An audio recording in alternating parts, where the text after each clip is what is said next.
Thank you for joining us today. I am joined by an eclectic Midwest crowd. I've got Justin, who is in Kansas City. I've got Trevor in Des Moines, Iowa, and I've got Jack, who's in Omaha, Nebraska. And we are going to do a leadership roundtable today and go over a couple quotes that these folks have provided that mean something to them. And we'll start with some introductions. Jack, we'll start with you. I'm Jack Bigadou. In some fields, I'm also known as the hood sommelier. Uh, Immigrant to the U.S. Started just in as a salesman for quite some time, where I grew my entrepreneurship drive. Today, I'm in the financial services, helping immigrants, communities, and anybody that need any help when it comes to financial services, insurance, on home cars. But when I'm not doing that, I'm teaching people around the world how to enjoy their spirits, anything that is distilled through my social media as the Hood Sommelier on Instagram, YouTube, and Facebook. Thank you, sir. Which I think everybody knows I'm a big fan of Tito's, but I've also gotten into some Woodford Reserve lately. So, Justin, would you like to go next? Absolutely. I'm Justin Pickens. I work for a company. It's a hybrid publisher called Streamline Books. We help anyone with a story write, edit, and publish using a 16-week process. You can tell that I've said that quite a few times, the way that that comes off the tongue. But no, really, we're just a company that was a startup 3 years ago with some great dudes who essentially wanted to combat anybody who was turned down by publishers. Most publishers don't want to work with people that don't have a huge following on Instagram or social media because they want a built-in platform. And we wanted to rewrite the script on how the publishing industry worked. And that's why our company was started. And I can tell you, as someone who does sales for that company, the most humbling part of my job is when I hop on a call, I get to hear other people's stories. And that's been the biggest blessing that I could ever ask for, is to see how, for me, I believe it's, God working in their lives. But I mean, thoroughly, that is the coolest thing you'll ever hear. It's almost like you're a counselor without being a counselor. And then my free time, you'll catch me playing with my kids, playing sports. And then I actually like to write, which you would have never known. English was my worst subject growing up. I hated to read, and now I cannot get enough of it. So you can find me on LinkedIn, and if you like what I write, follow me. If not, don't tell anybody about it. All right, Trevor, wrap this up.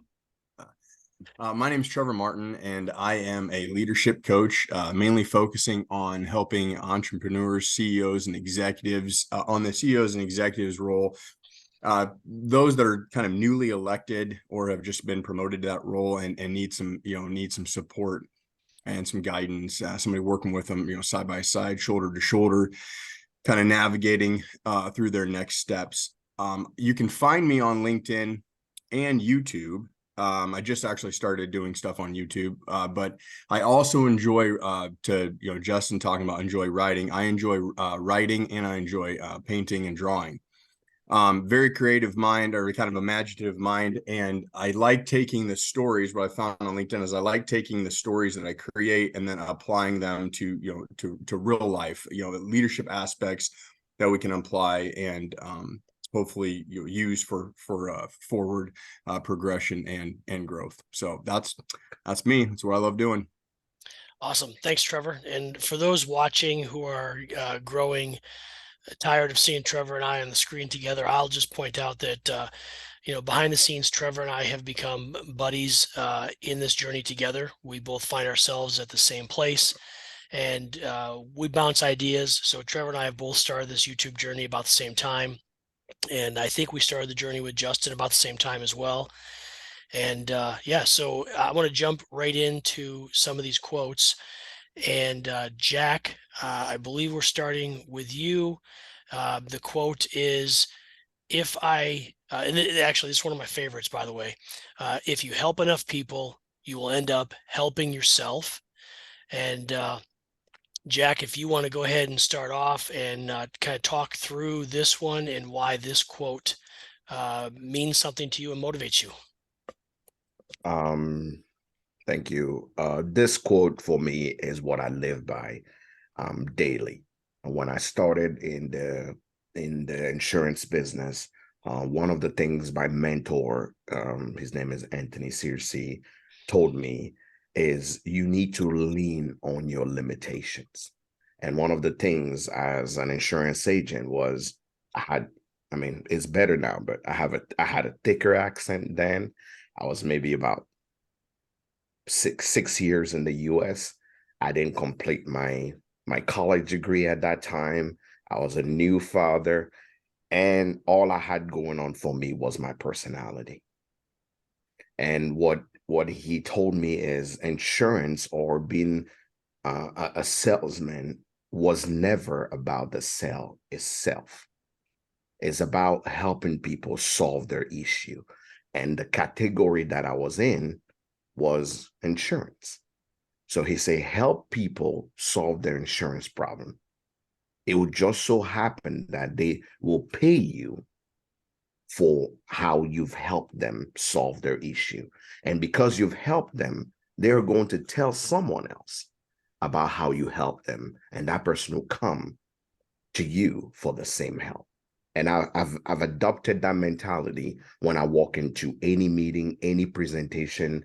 I never make it about knowledge. I never make it about bringing things forward. I always make it about how can I help you? And by solving your problems, I've realized that that's what built my notoriety around all my client, all the immigrant community, the churches, and every places I've been invited. I've applied the same thing when I walked into the spirit industry. I've realized that a lot of minority people are not highlighted on when you see YouTube or when you are on a social media. I'm like, not a lot of people sounds like me or like me teaching people about, oh, this is how you should enjoy your bourbon or scotch, or this what this means. And the newbie, the new guy that goes to the shelf to pick up something, who is helping that guy know what to buy? And that's all that happened. I've applied the same thing, and in less than 3 years, I have over 40,000 people around platform following me every day that they say, oh, thank you for being here. And you know, now I can go do this and do that. So I've applied this rule and it worked. So for me, every time I approach any situation, it's about how can I help? Because I know if I help enough people, I'll be the person of reference that those people will lean on, and I'll earn their trust, and I'll earn the longevity of a relationship with these people. So That's awesome, Jack. I appreciate that, and I can tell you, as knowing Anthony Searcy, I can say all the same things he's taught you well. And it's not often that you walk into an insurance agent's office and they look at what you have and they say, "Why do you have all this? This doesn't make sense." And they actually tell you to spend less money with them. But it's that attitude that spend less money with me today, but over the course of your life, you'll spend more. Um, yeah, thanks, Jack, for that. Justin, I'm going to toss the ball to you. Any thoughts on that quote? I mean, I'm just blown away. You know, the more that I haven't been in sales my entire life. I've been a teacher primarily. And the more that I've learned, it's exactly like you said, it's nothing about selling somebody a product. It is about how can you continually serve other people and plant seeds. So like you said, you may not make money the first month or the first year, but if you're truly genuinely helping people, that's where you make a difference. And I think that's where, you know, as I grew up, the only image of a salesman I had in my mind was Danny DeVito from the movie Matilda. And I don't know if you guys have ever seen that, but he was a cheesy used car salesman. And I did not know any salesmen growing up. I take that back. In my home rural town of Missouri, if you were a salesman, you most likely sold methamphetamines. That's the sad truth. start fires to Missouri. Yeah. I could explain more, but my father was probably buying it from you. So anyways, no, it's just, if you want to be successful, help others and do it with a willing heart. So I love that, Jack. I love that with all my heart. This one's off the charts. So I'm taking notes of what I'm going to tag, and I'm not sure how I'm going to tag the Missouri methamphetamine salesperson. Wow. Wow. Trevor, you want to follow that? I don't think I can, but I'm gonna try it. Oh man, that was spot on. That was yeah, tears So rolling down my hi, face. I'm gonna piggyback off what Justin said on the image of a salesperson, right? My image is somebody in a suit and tie, the grease slick back hair, right, and coming at you real quick, real fast. Boy, do I have a deal for you. Now, if you'll just listen to me for just 1 second, I'm only gonna take up a minute of your time, right? And then just right at you to where you're like, man, I just kind of wanted, I just drove by. I just kind of wanted to look at that car. I'm not even like, I don't even want to talk to anybody, but they're right there in your face. Hey, you need this. And the reason why you need this is because I want to make bank. I don't care about you. I care about my pocketbook. Right. Mm-hmm. But when you talk, Jack, when you talk about your experiences and what you're doing and how you started, it wasn't about you. It wasn't putting self first. It was elevating others. It was bringing others to the table and helping them. And that, my brother, is the definition of servant leadership. And that is inspiring. Like, I got goosebumps, actually, like hearing how you have impacted people in this world. And I think that is probably that's the most important thing to take away from that quote, and to take away from what you've done is it should be our purpose to put others first before self. And so bravo. That's not going to follow Justin's very well, but that's my take. Like, so bravo. Absolutely. Cool. Thanks, Trevor. Yeah, Justin, you kind of set the bar high here. It's like, yeah, but you know what, Trevor, that's okay, because Justin is up next. So I'm going to share this screen. And the quote is outwork, outhit, outwant. ooh, I like that. Yeah. So before I turn that over, I do think it's important to point out that Justin did share with me that this quote was from the football team that he wants to work for. So it's obviously the Kansas City Chiefs. Go ahead, Justin. No, the quote is from the high school football team that I spent many years coaching. And when you're coming up with slogans and mottos for your football team, it's kind of like, what do we want our premise to be? And this quote was already in place when I got there. Our number one arching goal as coaches, we said, was to build and create men of substance. So when we left 4 years of playing football, we didn't want to leave with a bunch of state champions.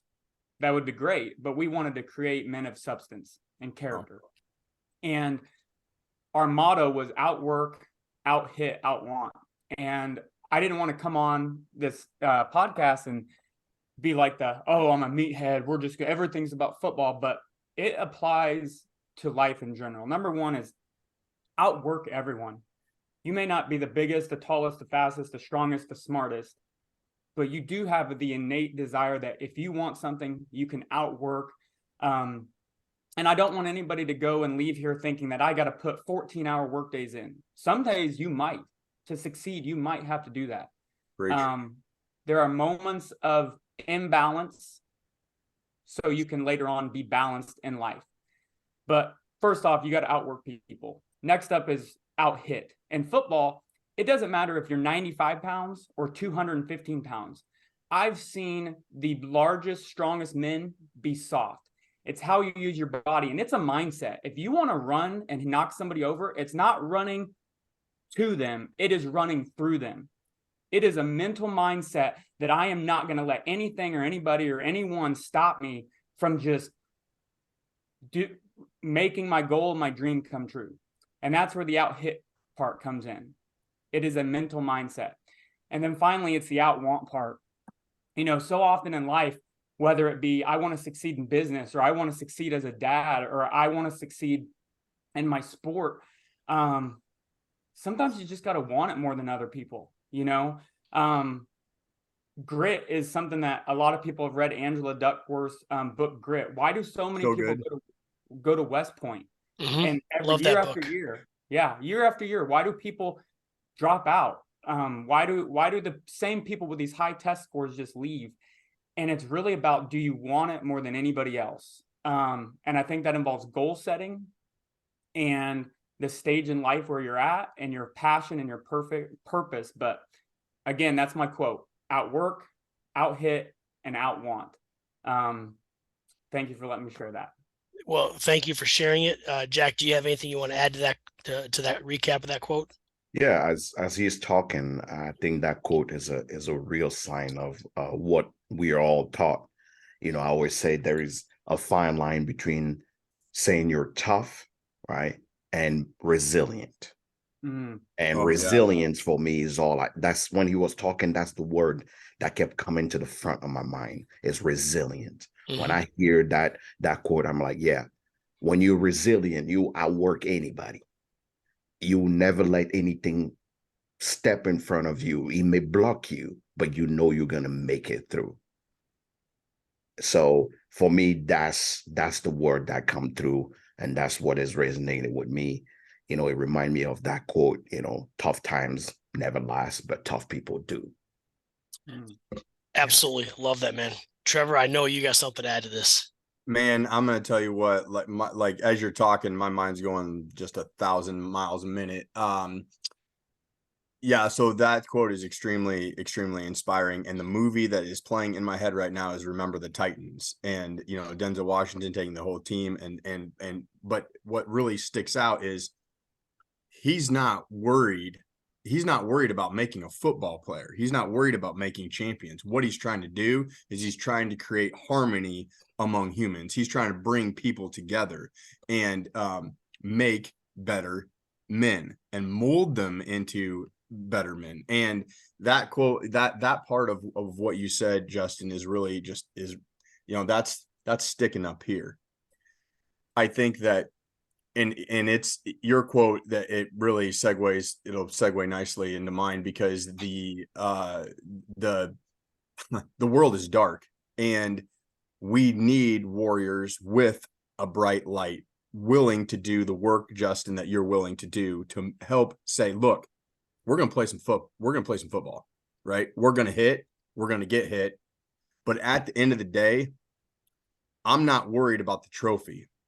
What I'm worried about or what I want to see is how you're going to put good back into this world. So let's get to it, right? Yeah, love that quote. Bravo, bro. That was awesome.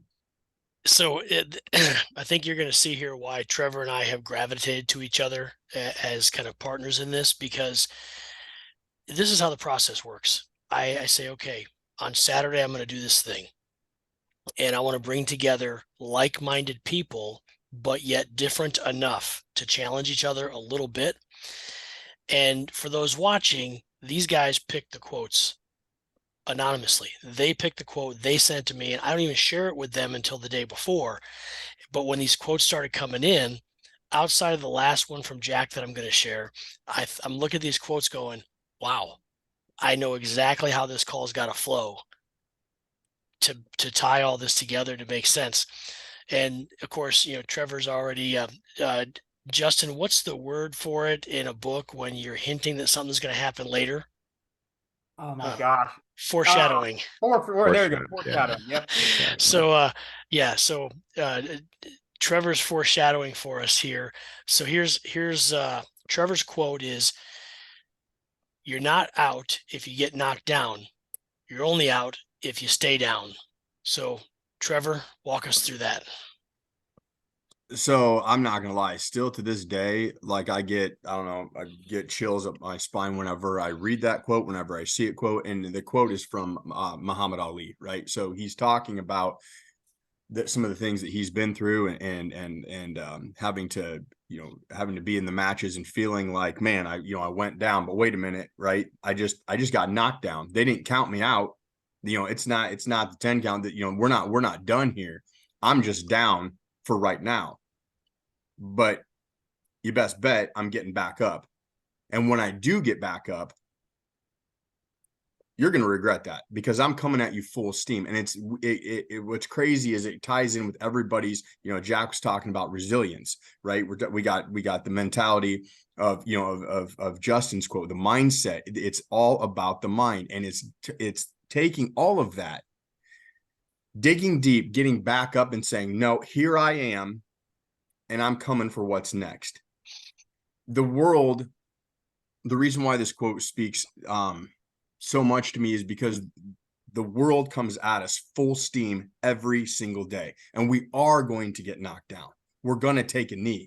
It's going to happen. There's going to be failures. There's going to be setbacks. But to Jack's point earlier, if we are resilient, and to Justin's point earlier, if we have a support group, people around us that are saying, no, I got you, we're going to train the right way, you best bet your ass we're going to get right back up, and we're coming back at it, because that's what warriors do.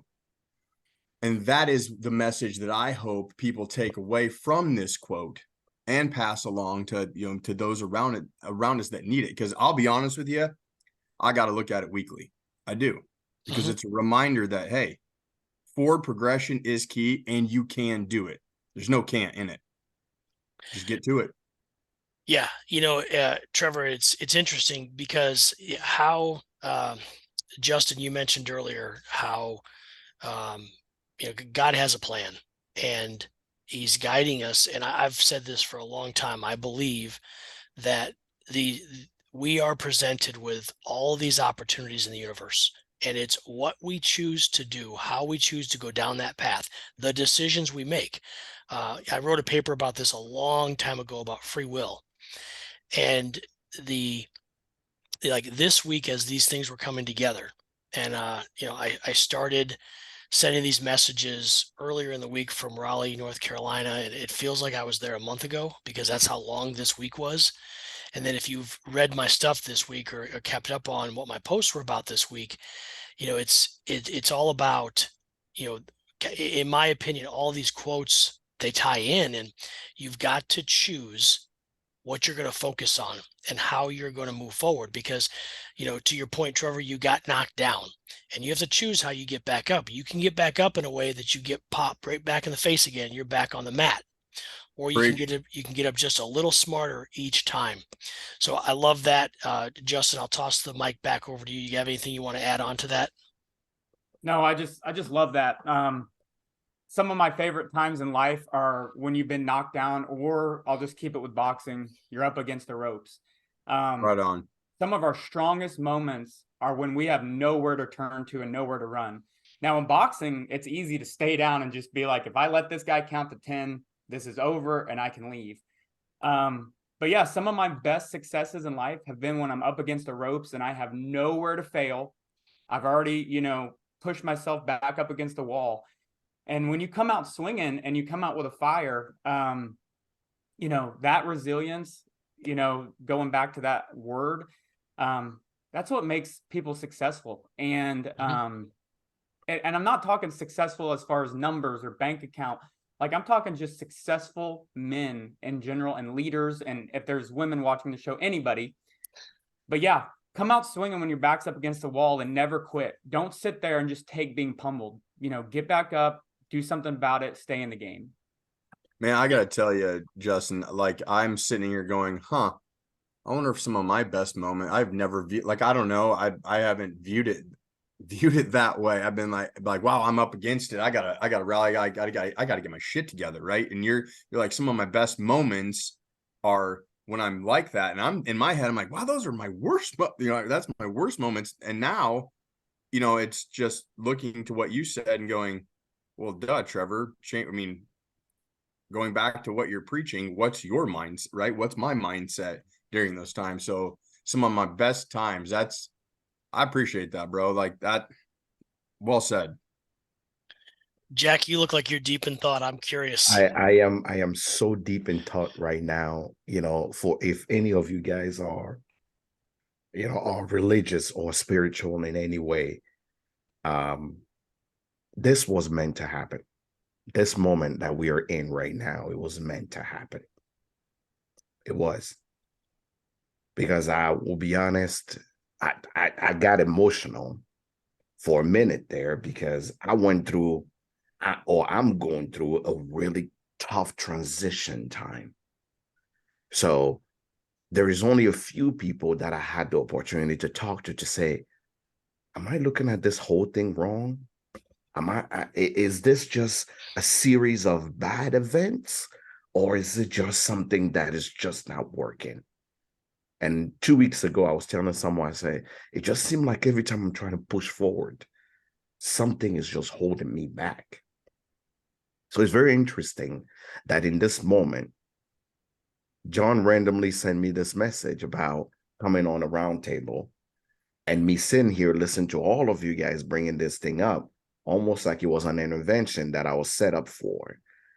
Sitting in this, on this round table right now, reminded me that I need to dig deeper. I need to be resilient, reminding me that I need to stand up and swing.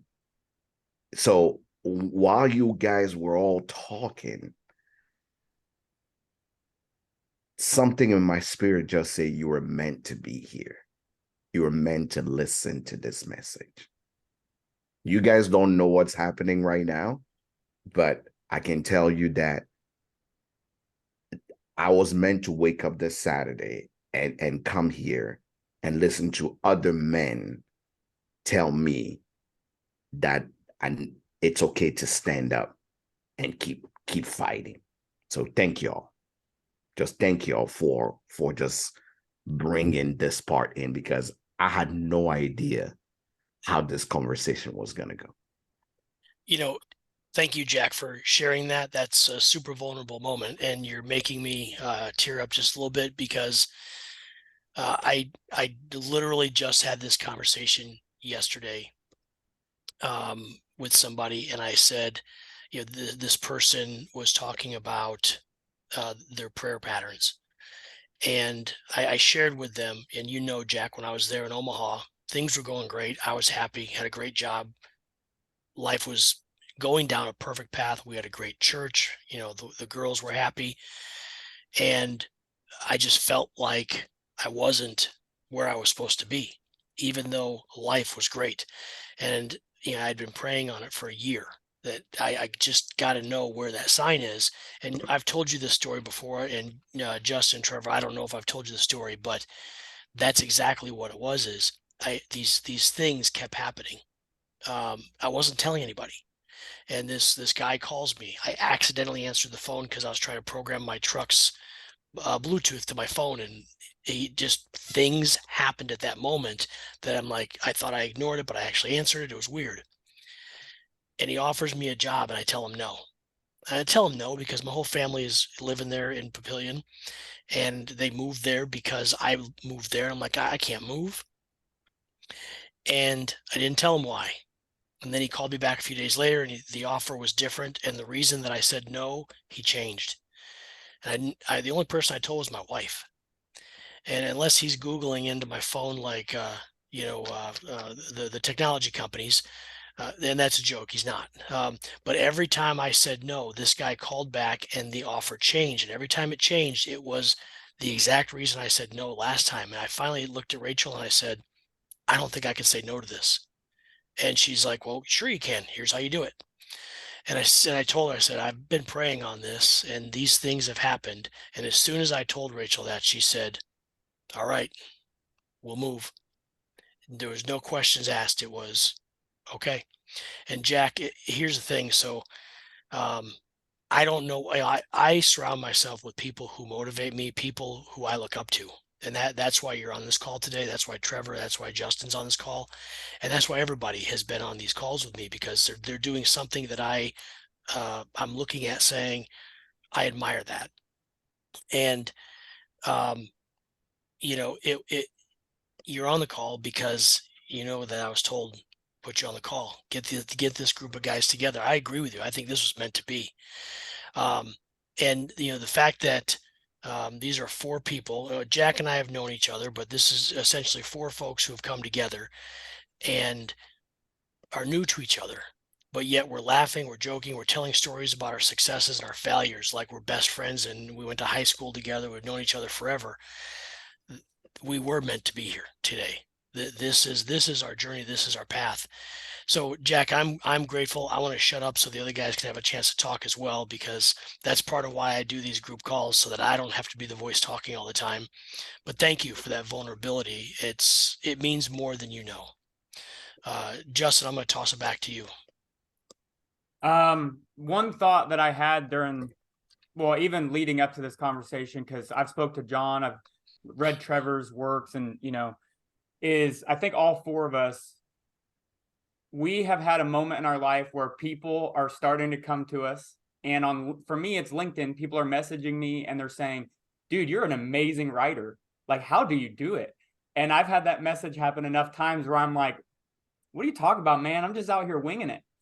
But we talk about coming from humble beginnings, and it's almost like I'm still a little bit in disbelief that somebody wants what's up here, because I spent so many years, working with my back in high school, manual labor jobs. I'm like, do I, growing up humbly, it's just something where it's flattering, but I'm also in shock and disbelief. So that's just something that's come to me over the last day or two, of all the people in this group, that there are people out there that actually respect our writing, what we have to say.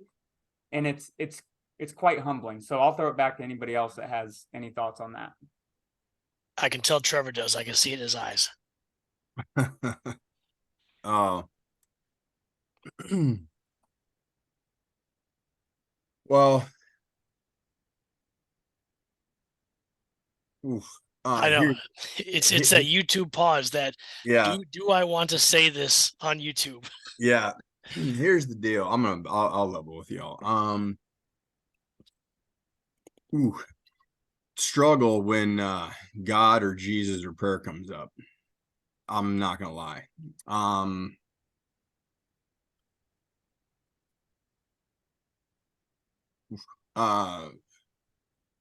So religion's been a big part of my upbringing, big part of my life. Believed. I'll change that a little bit. Believe-ish, I guess, current state. And I'm kind of at a loss for words right now, because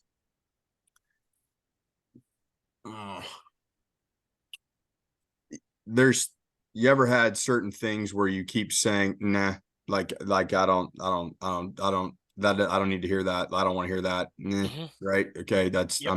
You're talking about God, or you're talking about religion. That's not for me right now in my life. I don't really want to hear about it, but and take religion out of it. And it, somehow it keeps coming back into conversation. No matter how much you try to avoid it, it just keeps going like this. Hey, I'm right here.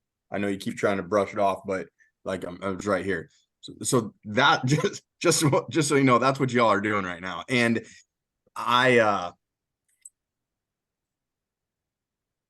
well, it's going to give me a lot to think about. I'm going to tell you that. Yeah.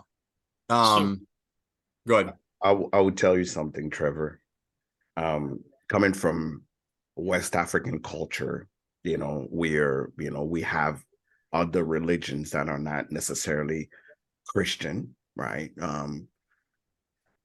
But even the voodoo priest, right? Even the guy sacrificing a goat to a hut of the gods. When I go to the village, even my grandmother that will pour some water when I come back from America on the floor as a welcome to my spirit, will always tell you the universe knows how to guide you. So even if you're not religious, that I find universe knows how to guide you. So sometime the universe will guide you in places where you don't want to go to, will tell you things that you don't want to hear too. So if we go around the whole world, every single person have their version of what we call God and what we call a most high, or what we know as we believe in. You know, the Bible said that he has many names. He has many names. We all know him as Almighty. He's in control. He's in charge. But coming from a place where I grew up in culture that not necessarily Christian, and then understanding religion after, I can tell you right now that sometime it doesn't matter how the message came, how he came, who he came from, but is a message. So just take it as, just like I said right now, we're all meant to be here. We, at this time, at this moment, whatever it is that we believe in is telling us, is giving us a message that we're meant to be here and hear this notes of resilience and battle and waking up and standing up and going back at it.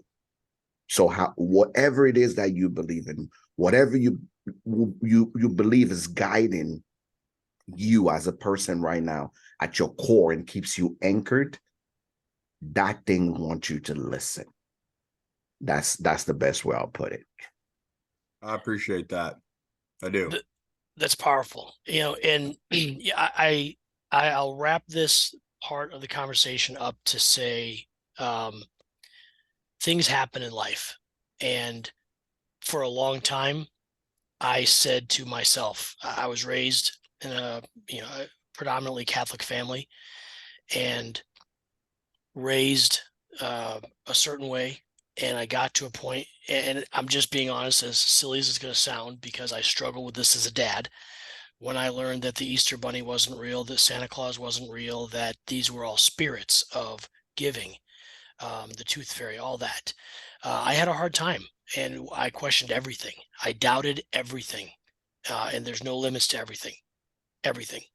And it wasn't until I met my wife and I saw the goodness in the world through her eyes that I started to come back around to say, all of those things that happened to me, from a very sad perspective, they happened to me for a reason, and they happened to me because of today.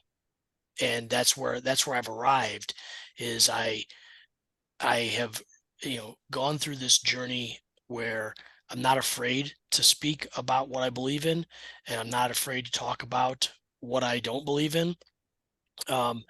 Because of the moments that we had with Jack, and quite frankly, once some time has digested, I think it's the moment we've had here with Trevor, where we're here for a reason. And even though, I'm the puppet master who sent these texts and emails out saying, hey, let's do this thing. That was put in my heart for a reason, and how this whole thing landed the way it landed for a reason. And so it is the universe speaking to us. And, sometimes, we say, I'm going to transition slightly here, so bear with me. It's going to be a dad joke. It's the universe speaking to us that brought us here today. And Jack, I hope that you can add some clarity to us on this last quote that I'm going to introduce, because sometimes it's the whiskey speaking to us or through us. And so, Jack, I'd like you to share this last quote. You said, in whiskey, the truth is barrel proof. So I'd like you to talk us through that one, because I think we've all been. Justin, I don't know. I'm not sure if you've been there, but I think you've been there. Are you talking Ireland right now? No, I'm talking whiskey. So, Jack, do you want to talk us through that quote and why that quote was shared? Yes. So for me as a whiskey educator, as a spirit influencer, I'm called an educator. One of the things I have to remind people is that, as we are talking right now, it'll apply also in the art of making spirits, right? When you make a spirit, it goes from grains to being distilled and then put into a barrel. The barrel decide how the outcome of the whiskey is going to be. You don't get to decide that. The trees that were chosen is those oak trees. When you put your whiskey in, you don't know if it's going to be 2 years before it's ready, or it's going to be 10 years before it's ready, right? So when I came into the whiskey industry, I've realized that a lot of things are glossed over. They put makeup on it, right? Oh, we are very inclusive. We like things this way. We this the things around it. And I felt like there wasn't a lot of truth being told, either to the consumer or to the people in the industry. So when I created Hood Sommelier and somebody asked me, what's your tagline? I couldn't come up with one. And one of the whiskey I've tasted, and one of this distillers, his name is Bokerno, right? And they come from the Beam family. I've never added water to his whiskey, right? So Bokerno will be like, I made my whiskey, I believe is ready. I want the people to taste it exactly because this is my truth. I don't, every time you have any bourbon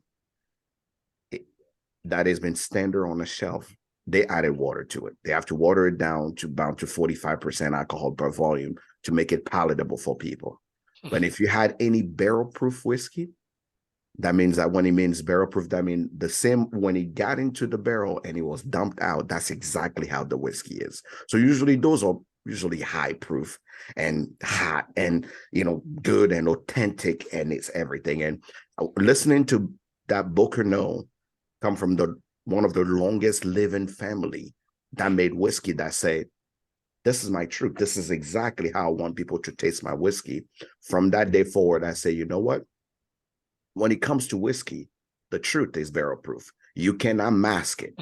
You cannot add water to it to make it taste different. You cannot, put in a secondary barrel, maybe put it in some oak and maybe give it a little fruit flavor. No.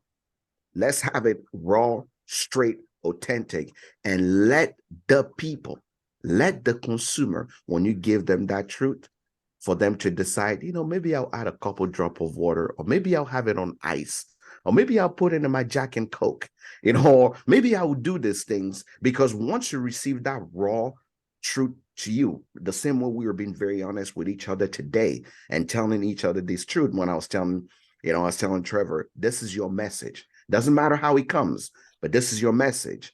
Once you receive that message, it's raw.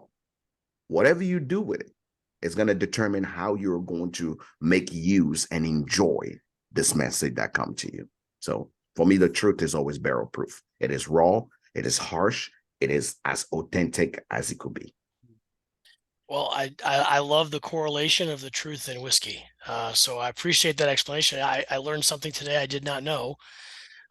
So Justin, yeah, I was teasing about whether you've had whiskey or not. I wasn't sure. So No, I actually, we can go, we're going to have a whole nother podcast, but I've had my bouts with alcohol in the past. So I do my best to only drink socially now, but whiskey's never been one of those things I've acquired. I've always been a beer person, and then whiskey just doesn't hit. But that quote hit, because I will tell you, whether I get 0 likes on LinkedIn or I get 100 likes, my favorite style of writing is when I'm the most authentic and raw.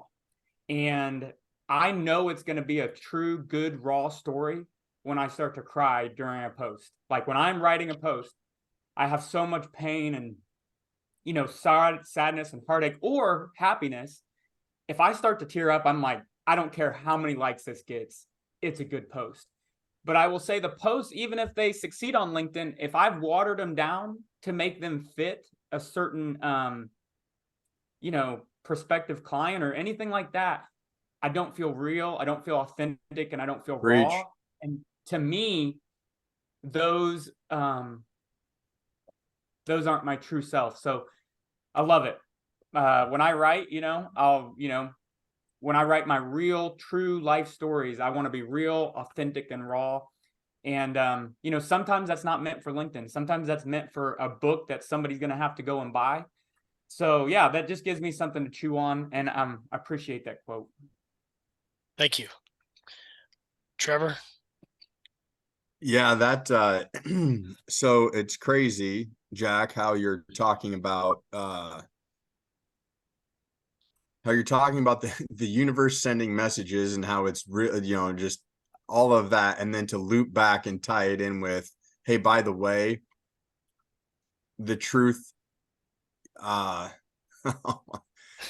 man, the truth can't be watered down. So hey, guess what?